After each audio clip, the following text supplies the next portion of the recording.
Last Thursday, I addressed the country on the deal that His Excellency William RUTO presented to last April, which he said would ease the economic suffering of Kenyans. In my address, I raised very specific concerns and made very specific demands, all directed at the executive, at the branch of government that initiated and announced this deal, complete with what it was expected to achieve. To my shock and dismay, these past few days, the issues I directed at the executive have been taken over and responded to by the legislature, and more shockingly, by some oil companies. We always knew that the legislative arm of the government has been captured by the executive and can no longer perform its oversight role. The response by the leader of majority, therefore, did not come as a complete surprise. It confirmed what you already know.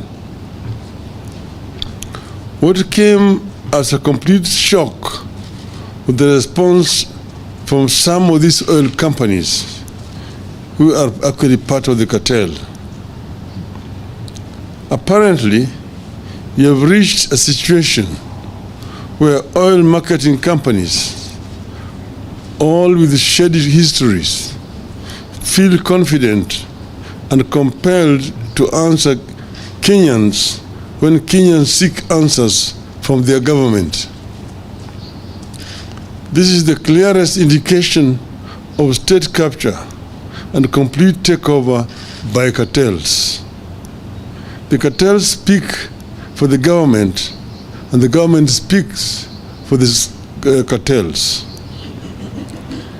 Kenyans noticed that when one Njeri laid claim to the 17 billion shillings worth of diesel then in the seas, it was two cabinet secretaries who came out to state that the oil belonged to Galana Energies. Galana has hired the government. Over this same weekend, however, Busia Senator Honorable Kio Mtata tabled evidence of the government withdrawing 42,965,290,402 shillings from the consolidated fund without the authority of Parliament and spending it on what it called subsidies to private financial enterprises.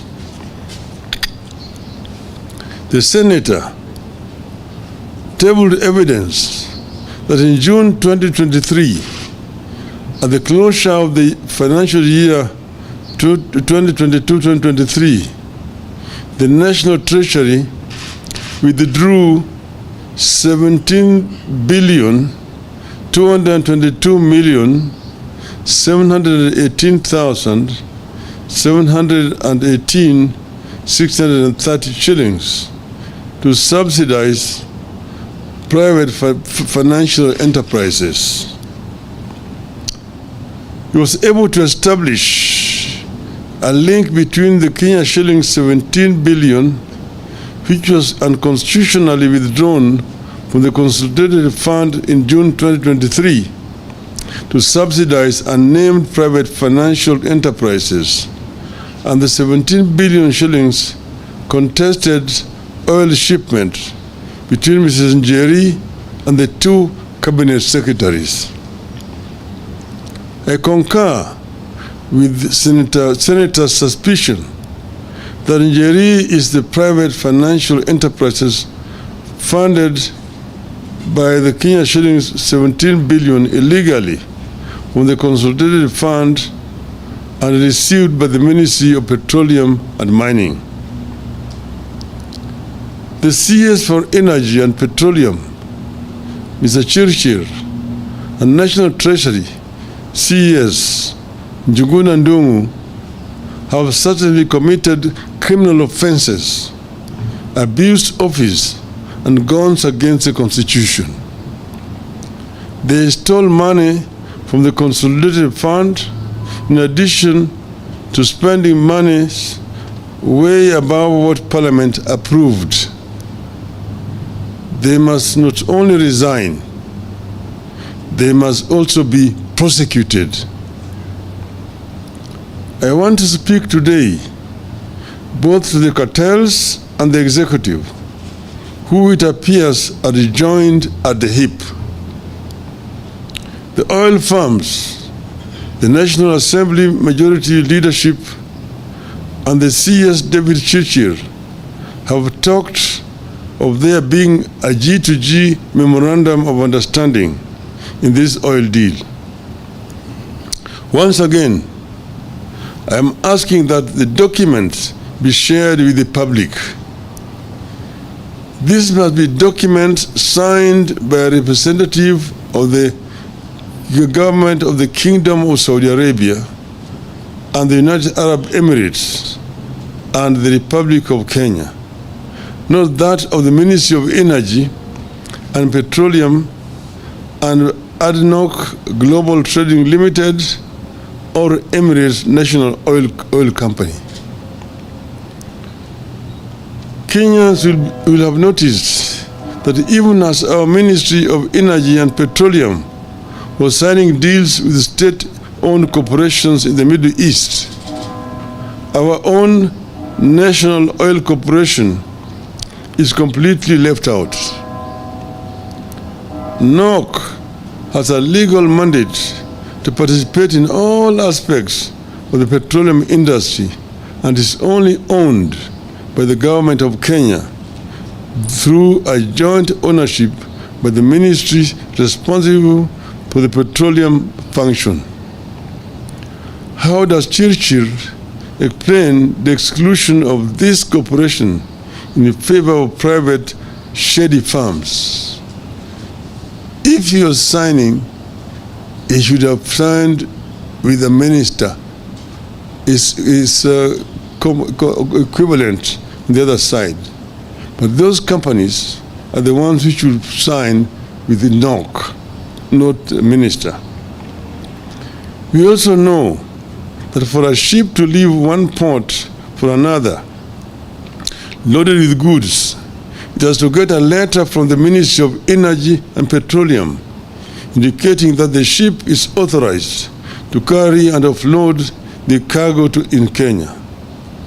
Who cleared the Njeri ship to travel to Kenya? How did it offload? Over the weekend, we were told that the deal has resulted in so-called structured sourcing of the dollar. If that is the case, why has the exchange rate not improved? How come it has not lowered the cost of oil? What benefits have the so-called structured sourcing of the dollar brought for an inch? We are being told that since the deal, you have stopped paying for oil in dollars. We believe that Kenyans don't care whether oil is paid for in dollars, shillings, or rupee. They care about the cost of oil. Nonetheless, we are challenging the government to share with Kenyans evidence of payment of oil in Kenya shillings. Show us documents indicating when the payment was made in Kenya shillings, the bank accounts, and the recipients of the payment. This regime has told Kenyans so many fictitious stories that only documentary evidence will help the country separate fact from fiction.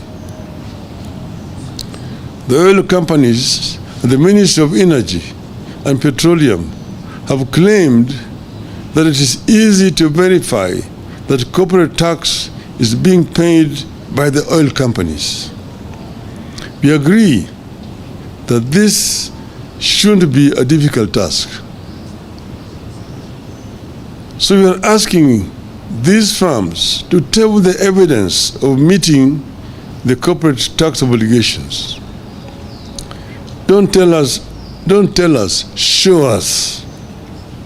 We hope the Kenya Revenue Authority is listening to our demand for evidence of corporate tax compliance by Oryx, Galana, and Gulf oil companies. The Ministry of Energy and Petroleum must also table the supplier purchase agreement in this deal. If the deal was to benefit Kenyans, its details should not be hidden from them. In subsequent comments on this matter since last Thursday, I have questioned why the Director General of the Energy and Petroleum Regulatory Authority, Mr. Daniel Kiptoo, could go to the Middle East, participate in the oil negotiation, and then come back to Nairobi to regulate the prices. How can EPRA be a player and a referee at the same time? Where is the ethics and professionalism in this? How can this be in compliance with the Public Officer Ethics Act? We are still waiting for answers. When Kenya signed this deal, we had the regional markets, especially that of Uganda, in mind. The Gulf nations of Saudi Arabia and the United Arab Emirates were definitely aware that we import for the region. This in itself makes it impossible that we could have had a G2G. Whatever the case, we want to know what happens to the oil we intended for Uganda and onward markets. Are we going to be stuck with and forced to buy it at the old high prices while costs are falling elsewhere? Is that the reason Tanzania's has gone down while ours stay unchanged? Are we stuck with old prices because the negotiators already locked the prices and the oil is coming in the quantities that was agreed on in March? So many things still do not make sense, despite the massive space bought by the oil companies to explain themselves and the effort of the government to fool and confuse Kenyans. In light of this development, I am today calling on some 3 specific institutions that are paid by the Kenyan taxpayer to exercise their mandate and get to the bottom of this saga as follows. First, the Energy and Petroleum Regulatory Authority. This is an institution under the chairmanship of a distinguished scholar, Honorable Justice Professor Jackton B. Ojwang, has the primary duty to protect the people of Kenya from predatory practices. Indeed, it is given protection in the course of his work through a legally mandated independence. Section 9(3) of the Energy Act says, except as otherwise provided in this Act, the authority shall be independent in the performance of its functions, exercise of its powers, and shall not be subjected to the direction or control of any person or authority. Under the RUTO regime, EPRA has been reduced to being a price fixer and to enable predators in the government to exploit Kenyans by overcharging them for petroleum products. Section 10 of the Energy Act gives the authority the duty among others. 2. Monitor in consultation with the competition authority conditions of contractors' operations and their trade practices. Investigate complaints or disputes arising from the petroleum operations. Ensure enforcement and compliance with the national values and principles. Protect consumer, investor, and other stakeholder interests. The challenge is now on its chairman to rise up to the true mandate of the authority and investigate the following. 1. Violation of consumer rights under the Bill of Rights in the G2G arrangement. 2. Transparency of fuel contracts signed by all parties in the alleged G2G arrangement. 3. Criminal collusion through price fixing and other corrupt trade practices in the G2G arrangement. 4. The controversy surrounding the dispute between Galana Energies Limited and Anjeri Njoroge. The second institution we are challenging is the Office of the Auditor General. Since her appointment, the Auditor General, CPA Nancy Gathungu, has displayed courage in her approach to duty. We are calling upon her to execute her mandate in this matter and investigate the following. 1. The procurement processes engaged in by the Ministry of Energy and Petroleum in recruitment of suppliers and their local agencies. 2. The criteria applied by the G2G arrangement in arriving at the prices at which Kenya is to buy fuel. 3. The criteria applied by the Energy and Petroleum Regulatory Authority in arriving at the prices the Kenya consumer shall buy petroleum products. 4. The criteria applied in the G2G arrangement in arriving at the demurrage and other levies and charges. The third institution which we are calling out is the Ethics and Anti-Corruption Commission. Just a minute. We take note that Chairman Bishop David Oginde and the Ethics and Anti-Corruption Commission have been silent about the goings on in the petroleum sector. Allegations of corruption, collusion, and conflict of interest have been made, but no investigations have begun. The challenges on the chairman to start working on the matters raised and to investigate the following. 1. Conflict of interest by government officials in the lead G2G arrangement. 2.